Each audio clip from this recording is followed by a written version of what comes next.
En 2009, pendant les élections, les magasins à ce jour étaient déjà vides. Les magasins étaient déjà vides. Les parents que nous sommes se culpabilisaient du fait de ne pas avoir pu mettre des provisions dans leur maison pour ceux qui n'avaient pas d'argent. En 2016, ce fut le cas. En 2023 également. Et en 2025, les magasins sont remplis. C'est déjà dire félicitations à l'État.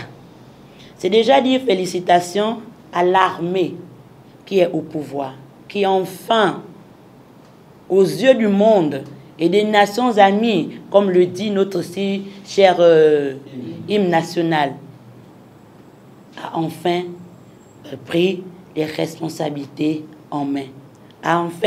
S'est enfin rendu compte qu'il fallait le faire. Des élections calmes. Demain, nous irons aux urnes, dans les urnes. Ma carte d'électeur, s'il vous plaît. Allez voter. Et je vais accomplir mon devoir citoyen en toute liberté. Chose qui ne se faisait plus depuis. C'est une fierté. C'est à féliciter. Et ça, je tenais à ce qu'on dise félicitations à l'armée. Par des applaudissements, s'il vous plaît. En 2025, je vais voter. Voici ma carte d'électeur. Aujourd'hui, les gens disent ici et là que l'association Réconciliation est financée par le candidat Alain-Claude Bilé-Binzé. Je dis non. Je dis non. L'association Réconciliation est financée à ses fins propres. Mais nous avons eu un soutien d'un aîné qui est la personne de Geoffroy Fumboula, le 4e vice-président de l'Assemblée. Il l'a dit ici. C'est une petite sœur et je comprends le combat qu'elle mène. Et moi-même, j'ai mené ce combat.